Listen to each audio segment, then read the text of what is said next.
is AEW Unrestricted, the official podcast of All Elite Wrestling. And I am Will Washington, and I am not alone here because she is somewhere in a hotel in Europe. It is the one and only, it is Aubrey Edwards. Thank you for being here, Aubrey.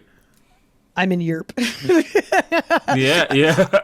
Little peek behind the curtain. Obviously, we travel a lot, so we may or may not film these ahead of time. But I am currently in what outside my window looks like Seattle, but is actually Scotland. Honestly, no, honestly, that's why I'm just appreciative that we're still able to do this show with you being on the complete other side of the world. But don't forget, folks, that this show right here, AEW Unrestricted, is brought to you in part by our good friends over at Upper Deck. Yeah. And you can collect your favorite wrestlers in 2025 Upper Deck AEW and start your trading card collection today. Unwrapped autograph memorabilia or premium tech inserts. Visit upperdeck.com to learn more. I've got these brand new... you got them? These Metal Universe cards. These are phenomenal. I have got to take a look at these, but I wanted to unwrap. Yeah, because I got the shipping notification while I was on my way to Scotland that mine arrived, so I will have them when I get home. But I'm good with spoilers on this front. Let's see. What do we got? Yeah, look at these. We got these shiny cards. We got Orange Cassidy here. We've got. Look at this. We got Mark Briscoe. I like these. These are so shiny. Yeah, hold on. There's a card that cracked me up here. Ready? So we got this trios card here, right? And you can't talk about AEW trios without talking about the trio of Taz, Excalibur, and Tony Schiavone. That's incredible. Oh, that card looks like, and with the particular kind of foil it has, it looks like it's straight out of like a 90s sitcom, which is just perfect given like the relationship of those three gentlemen. Oh my God, I love this so much. I'm excited. I'm going to get home and I'm going to get to open up my new Upper Deck cards. They're waiting for me. My cat sitter definitely brought the package inside, so shout out to Samantha. She doesn't listen to this podcast, but she knows. She knows in here, damn it. Well, how has your time in Scotland been so far? It's been wild and really interesting because we don't come over here often, right? It's only been once a year. This is our first time in Scotland proper for AEW, but coming to the UK in general, this is our third time. So I was just walking around near Glasgow Central. I had my iced Americano, black, because I like my coffee cold and black like my heart. And I'm walking around and this car stops, rolls down her window, and she goes, "Aubrey?" I'm like, "Hi," not expecting to see someone. She's like, "Hi, it's Nicola." And it's someone who's working our street team booth at the Dynamite tomorrow. So it's someone I've met through Heels. And I'm like, "Oh, hi." And I like high five her as all of these cars behind her are honking. And I'm just like, this was fun. Awesome. So then I go to this donut shop, which is really great. It's in the Shawlands. It's called Tantrum Donuts. And I walk in and you see like, when someone is a wrestling fan and they do that like big wide-eyed thing when they see someone they think they know. And they're like, I have a question. I'm like, "Yeah, what's up?" It's like, are you Aubrey? And I'm like, yes, I am. She's like, "You came here last year. You ate our donuts. I was hoping you'd come back." And of course, I ordered everyone's favorite, vanilla, because vanilla is the favorite flavor. And they've got a lot of other flavors of donuts, but I happen to be a big fan of vanilla. And I think that's very adamant. So Will, who is our guest today? Well, today we are joined by Vanilla Baby himself. He is one half of the ROH tag team. We're calling him Swirl. He is Blake Christian. Blake, thanks for being here on AEW Unrestricted. Thanks for having me. When I heard the tag team name Swirl, I immediately was like, damn it, why did Will and I not think of that first? You can thank Renee for that one. I know. She put it out there, so we just ran with it. Well, I love it. It works. You guys have been really clicking as a team. Let's talk about the tag team to start and how you and Big Shotty Lee Johnson have really found your chemistry together. Yeah, I think we actually wrestled each other like in the AEW Dark Orlando days.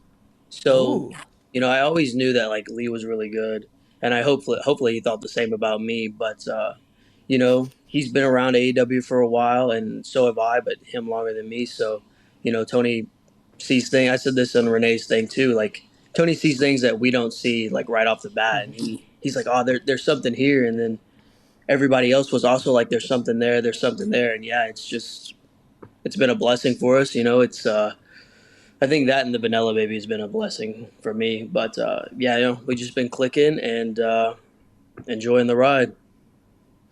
Talk a little bit about kind of like how you two work well together, because obviously watching you two in the ring, you have your own unique styles, but you also seamlessly like combine flavors. I don't know. Are we just going to get into ice cream ones with this one or not? Maybe. So it was like, talk about your chemistry a little bit. Like, how is it working with Lee, knowing that like you see something in him, we all see something in the both of you, and yeah, I mean Tony has a knack for putting people together in a tag team. Lee is like deceptively like really, he's like a heavyweight strong guy, So, I can bounce ideas off of him. He's like, yeah, I can pick him up for that. Yeah, I can lift him for that. Or he'll say like, what if I pick this guy up like this? And it kind of opens my mind up for like new things, because maybe I didn't know that he could. Sorry, my dog is in my way. No, we love animals on the podcast. It's fine. It opens up like ideas that I didn't really think of. So, like it's just discovering new things about each other, like each and every day, like I didn't know that he was like Superman strong. So. Well, the beauty of the team is that, Ring of Honor has really given talent the opportunity to really experiment and find themselves and find new things that you can then take and bring onto TV. And you guys have had two really good big TV opportunities just recently in you guys got to wrestle Paragon mid-August, and then before that you got to wrestle both Swerve and Will Ospreay, going with they had a big rivalry going into All In with the Young Bucks. And so kind of talk about how you guys were able to kind of seize that opportunity and make a splash for you guys or for yourselves on TV. So I actually have wrestled both Will and Swerve like previously back in the day, back when I had long hair and stuff like that. So, I've known those guys for a while. So, and they've always been kind of like mentors to me and help me out where I need. So for Lee and I to get that opportunity to really work with those guys and learn from those guys, even Kyle and Roddy, guys I grew up watching.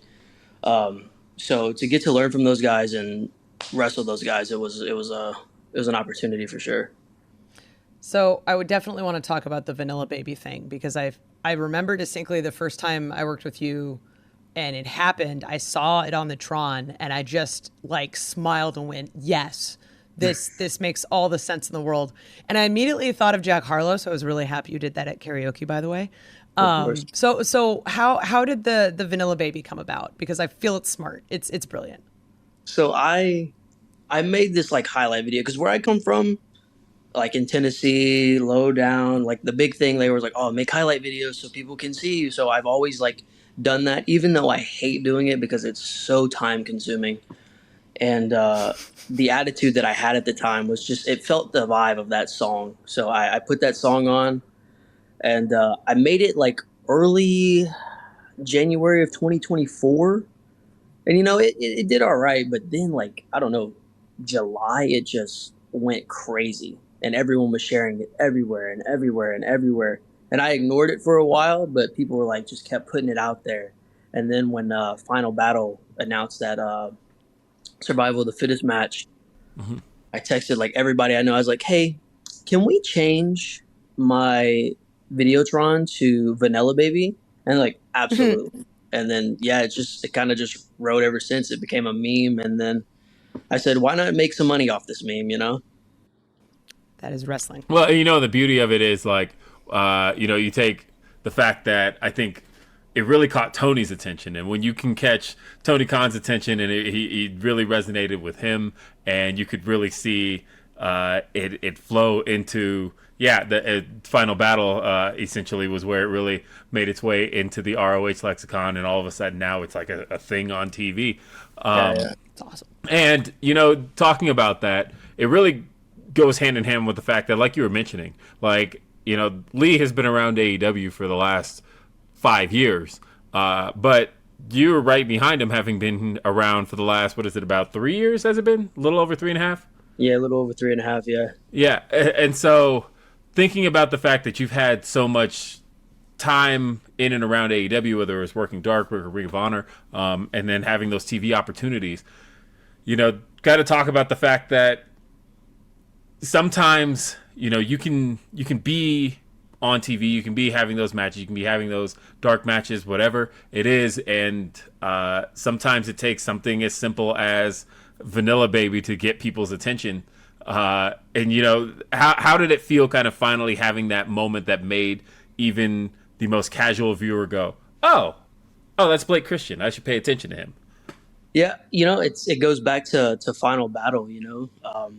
I remember Tony pulled me aside and he's like, "Hey, let's bring out that character that I see online a lot." And I said, "I've been waiting for this, so absolutely."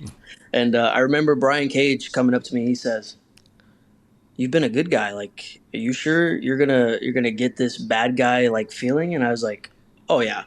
And then he comes out. He comes out and he gets in the ring. And the crowd is just chanting like Blake Christian sucks, or they're singing Blake Christian sucks. And I look at Brian and I wink at him. He goes, all right. So yeah, like I don't know. It's like with that song, I just have like a certain attitude. I don't know what it is. I just snap into like something. And even without the song and the crowd was like singing Blake Christian sucks and all this, it just allowed me to like tap into that. And that's what I love to do. So yeah. I don't know. It's been a surreal since. Has there anything about your matches that have changed now that you sort of have this new direction in your persona? Because obviously wrestling as a heel is different than a babyface, but is there anything that you've kind of taken this new change and applied it directly to your matches? I think so, but like my offense has always been, flashy, but I think that kind of plays into like the Vanilla Baby character, because the saying that I like when people ask like, what does that even mean? I'm like, if you call me vanilla, then vanilla is the greatest flavor of all time, So to do things that not a lot of people see, I think is a part of it. But then to do something cool and then bounce back into that same like, I don't know, bad guy character, sleazy, cocky, to bounce right back to it. It's like, oh, yay, but, oh, here he goes being cocky again. I hate this guy, So it plays a little bit, but, yeah, it changed a little bit. This has been an excellent conversation, and it's going to continue to be an excellent conversation because we got more with Blake Christian right here when AEW Unrestricted continues. We're going to take a quick break. AEW Unrestricted. It is Aubrey, it is Will, and we are with Vanilla Baby Blake Christian, talking all kinds of stuff with Lee, with Swirl, with all of the cool shit he's doing on TV, all the like amazing matches he's having. He's one of those guys that like every time I work with him, I'm like, oh shit, I'm excited today. Like you've got that sort of like vibe about you where it's like you kind of surprise people a lot. And I don't know if that's something that you intentionally try to do, but I think it's one of those, we know we're going to get something good, like literally every time you come into the ring. And I remember the first time I saw that was when you were working in GCW. And that was sort of like my introduction to you is you were just all over the place. Every time GCW had a show, your face was there. And I mean, eventually you did become GCW champion. So how did GCW sort of prepare you for AEW? It was all, God, I can't even remember when it was, but one day the world just like turned on me, like everyone was hating me online, everyone hated me in the crowd, and it kind of caught me off guard because up until then I just been like, good guy Blake, So once that, I come from like deep South Tennessee, so working a Memphis style is no problem for me, but as far as like anything that I've ever done, like this was new because this was like a different type of hate.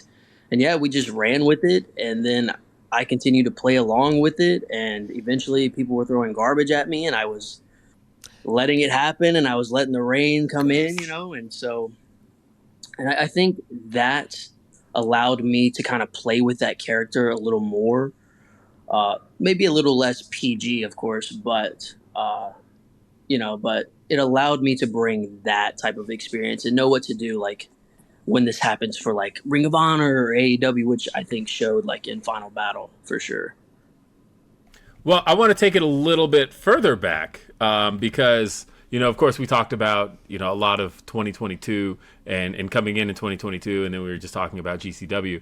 2021 was an interesting year for you because that, was a brief time where the world kind of got to know Trey Baxter. Yes. And, I talk a little bit about that time because it was very short-lived. And kind of talk a little bit about, kind of give our audience what exactly went on there.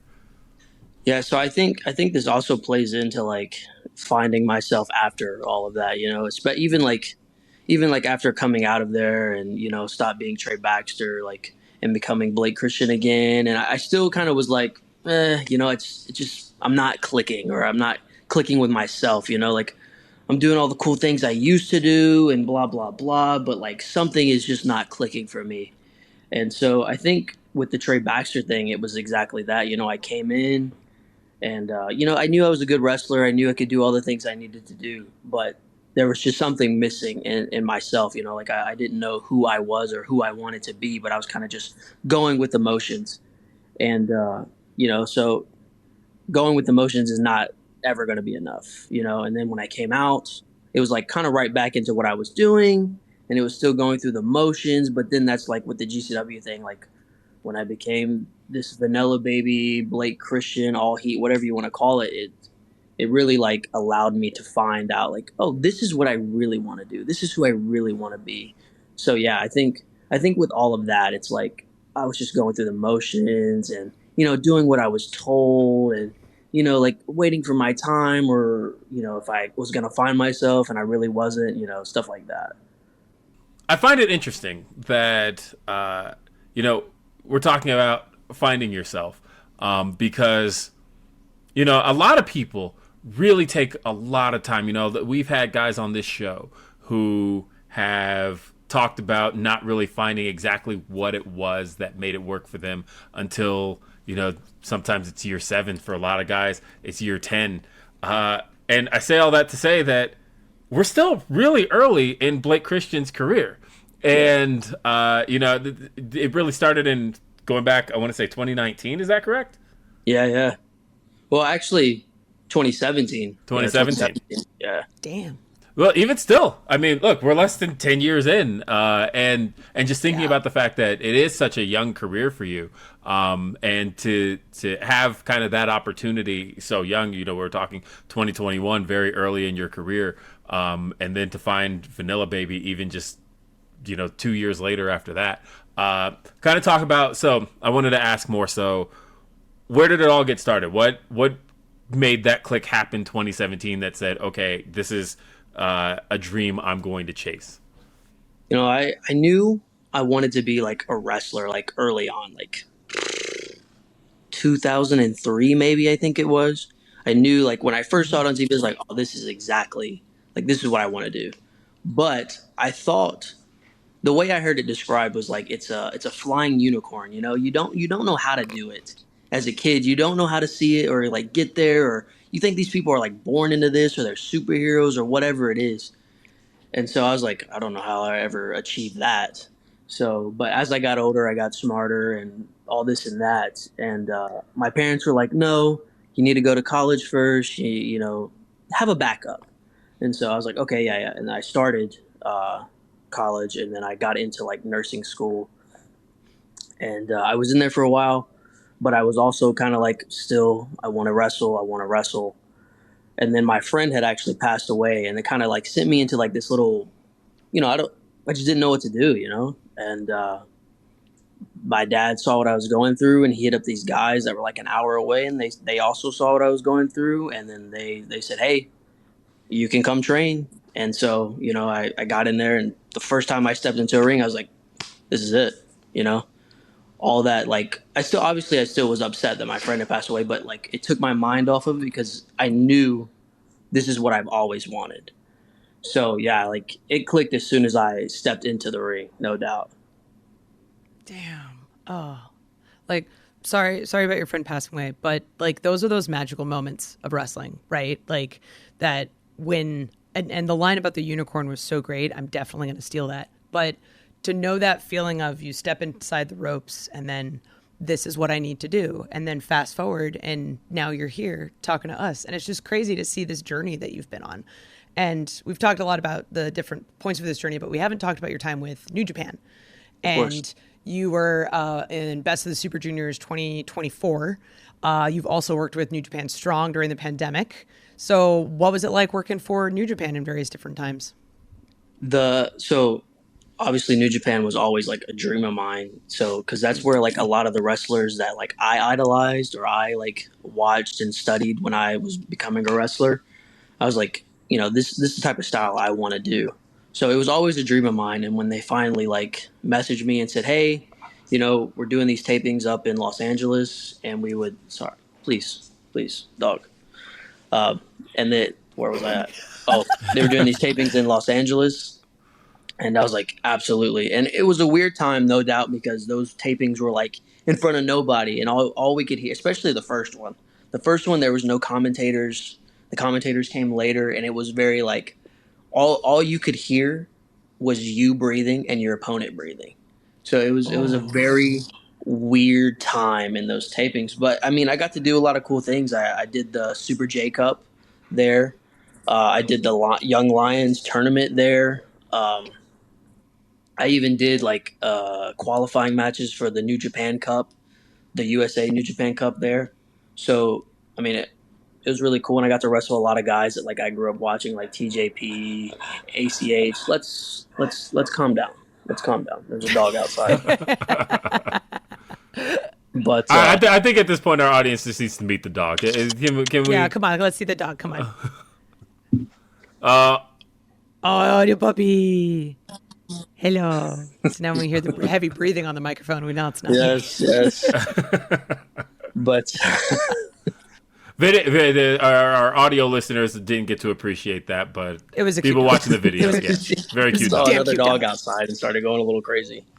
But yeah, so the New Japan stuff like in USA was great, but once they said, hey, like, and it was very like, I believe they hit me up in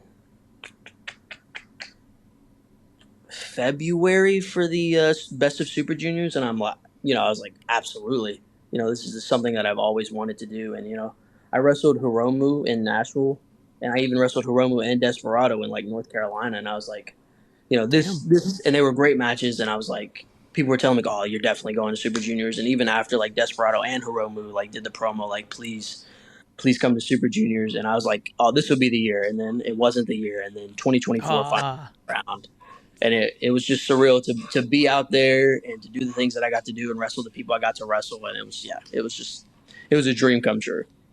Yeah, that's incredible. And like I said, I still find myself stuck on the timeline of it all because, again, that is, we're talking 4 years into your career that you essentially have to now be thrown to wrestling in New Japan in front of nobody. For that to be your experience with, again, some of the guys that you, like you mentioned, getting to work or looking up to and kind of, emulating styles after, and to get to do it in a way, like, how do you find yourself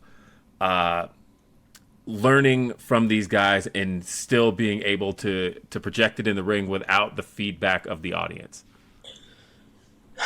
I think because like my first match in New Japan was literally, it was me, ACH, I can't remember our tag partner, against TJP and some other guy so long ago, and that time was so crazy. But the TJP being like a staple in New Japan, so for in a junior division at that, so for him to get in there with him for the first time in a New Japan ring in a New Japan setting, it was learning right off the bat. And I think me bouncing ideas off of him and him being like, okay, well, this can work here, or this can work there. And I've worked TJP so many times now, and even a singles match in Best of Super Juniors. So to go from what it was in pandemic era to in the Super Juniors tournament, to see that growth from there and there. Yeah, it was, I don't know. I think I call it like learning in the ring, because it's not like I don't get the feedback from the crowd, but like if TJP says, yeah, that's great, or yeah, let's do it, then I know like something's right, because he's not going to go out there and do something that's not right. Damn. Man, they're just like dropping all kinds of nuggets of knowledge and wisdom today. I love it so much. This is a great conversation with Blake. We've got Aubrey and Will here on AEW Unrestricted. Got a little bit more after the break, so stay tuned. Come right back. AEW Unrestricted. It's Aubrey and Will, and we are here with Vanilla Baby, Blake Christian. Mr. Christian, I want to take you back to that time in 2003, discovering professional wrestling. And deciding that not only is this, does it have me engrossed, not only is this the thing that entertains me, but this is the thing I want to do. What exactly was it that that captivated you about professional wrestling? So my parents both, so my dad was a paramedic, so he worked like 48-hour shifts. And then my mom was a radiologist, so she worked like 7 to 7 or 7 to 9. And so the babysitter... Huge like, medical background, by the way. We got to get into that. Yeah. Oh my God. There was like a babysitter like in our town, which is called like Friendship, Tennessee, and like everyone loved her. Her name was Mammy, and then her husband's name was Day Day, and so they were like my grandparents. And so my mom, I would always be like the one kid that had to stay late because my parents like worked long shifts, and it was I believe it was Thursday. This is when everything was on Thursday. And she's like, oh, you can come in here with me. Like, she goes to her room when wrestling comes on. And she's like, you can come in here with me, or you can stay out here and watch wrestling with Day Day. I said, what is wrestling? And she's like, oh, you just stay out here and watch it with him. And, yeah, I can't even remember what match it was, but from the intro, I was hooked. And I was like, I want to come over here every Thursday. And he's like, oh, it comes on Monday, too. I said, I want to come over here every Monday. And I want to watch this. And, yeah, from then on out, she had like these little bags of like, it had like Batman in it and wrestlers. And every time wrestling would come on, I'd take the bag and I would go in there, and she had like this little stool that was like a rectangle shape. So it wasn't exactly a square, but I would pretend it was a ring, and I would play wrestlers while wrestling was on. So yeah, I was hooked from the intro. It wasn't a specific match or anything like that. It was just the intro. And then there I was. I love hearing people's makeshift stories of what they had to do for like rings. Yeah, because like mine was a chessboard, so like I get it. Where you just had to find a good stuff. One. I ain't heard that one. That's a good one. Yeah, you That's just had to find like so you. Yes, that's a good one. Yeah, absolutely. It was like, you know what? Throw the chess pieces off and just like put my wrestlers on, and I'm like, I'm done playing chess. We're having a no holds barred match. But I so again, you kind of mentioned the medical backgrounds of your parents. Did that kind of go hand in hand with the fact that, you mentioned, of course, they wanted you to have a plan of going to college. You mentioned, you did a little bit of nursing school. Was all of that kind of tied together? Is it, did they kind of see like, we're in the medical field, this is what you need to be doing? I think because like they were in the medical field, like they knew like a nurse is like, it's a great job, like great money. Need them all the time. Exciting, and stuff like that. So I was like, they always kind of put that out, like, this is what you need to do. Like, you'll live great, live comfortable. And that was a big thing for like what my parents wanted.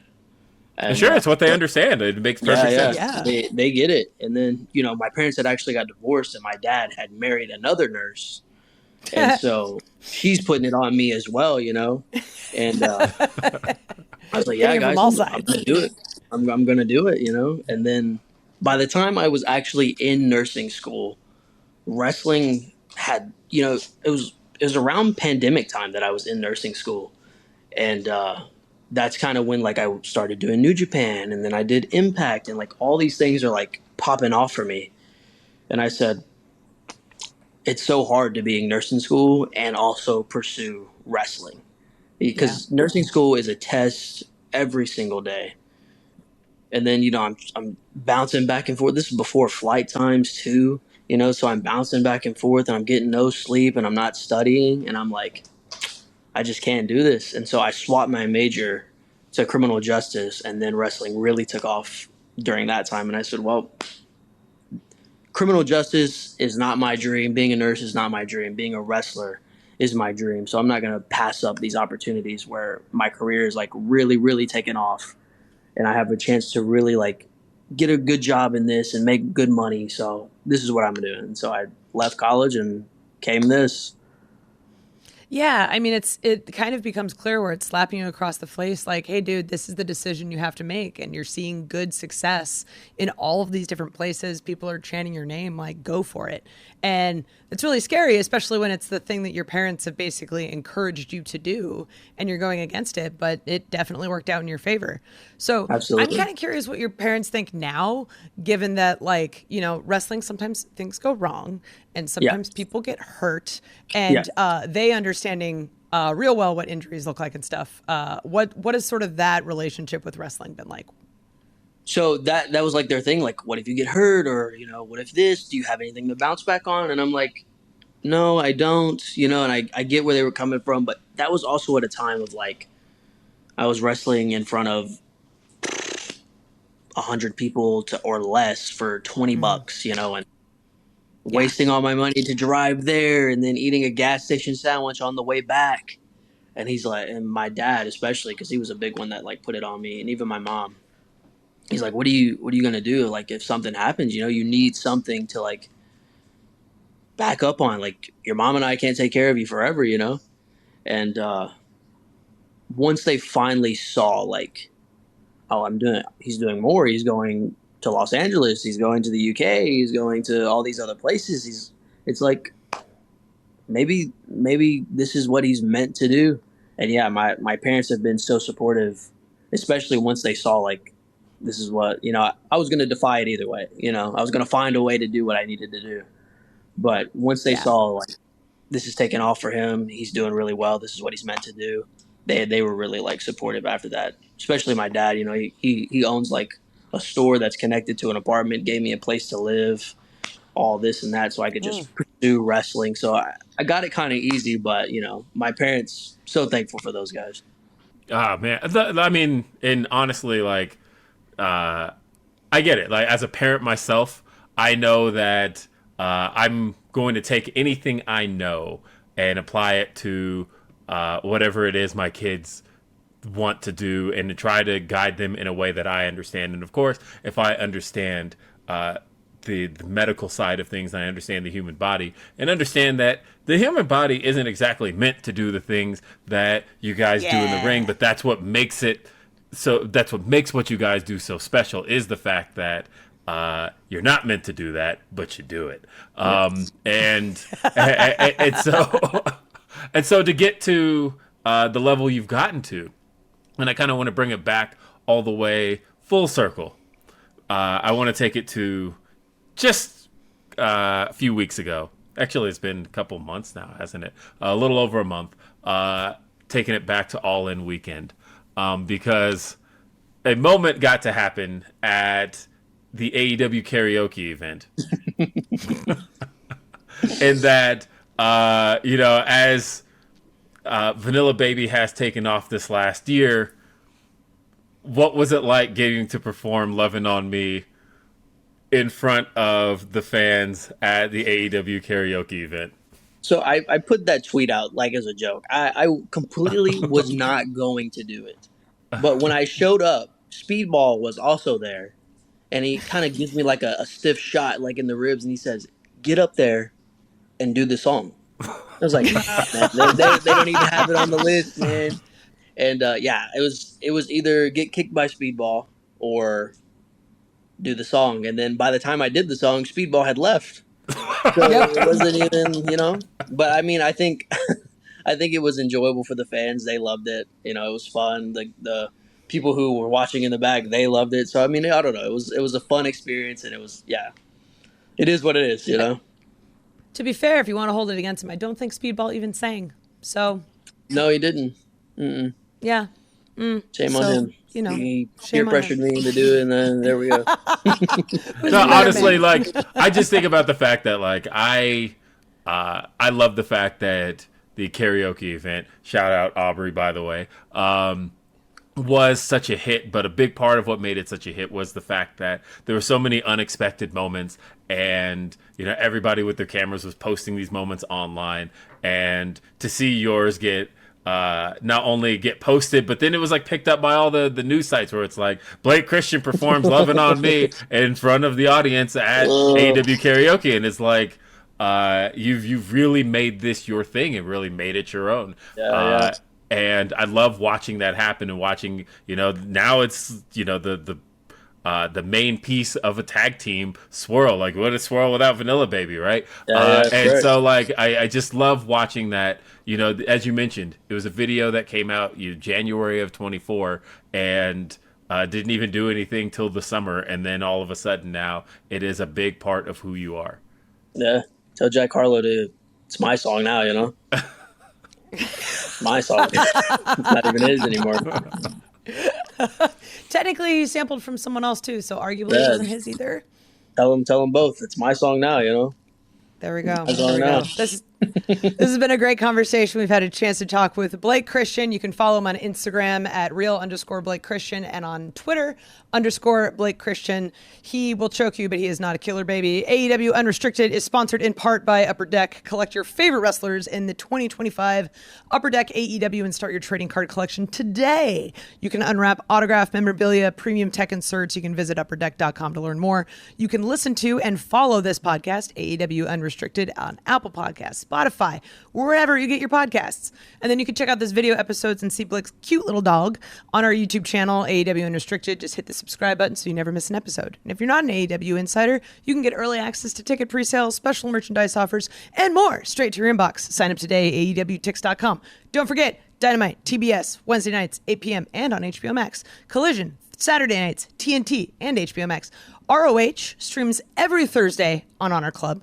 And I'm Will Washington. You're Aubrey Edwards. We've just swirled together at this point. I don't know who is who anymore. I am Aubrey Edwards. That's Will Washington. Thank you so much for listening to AEW Unrestricted. Peace.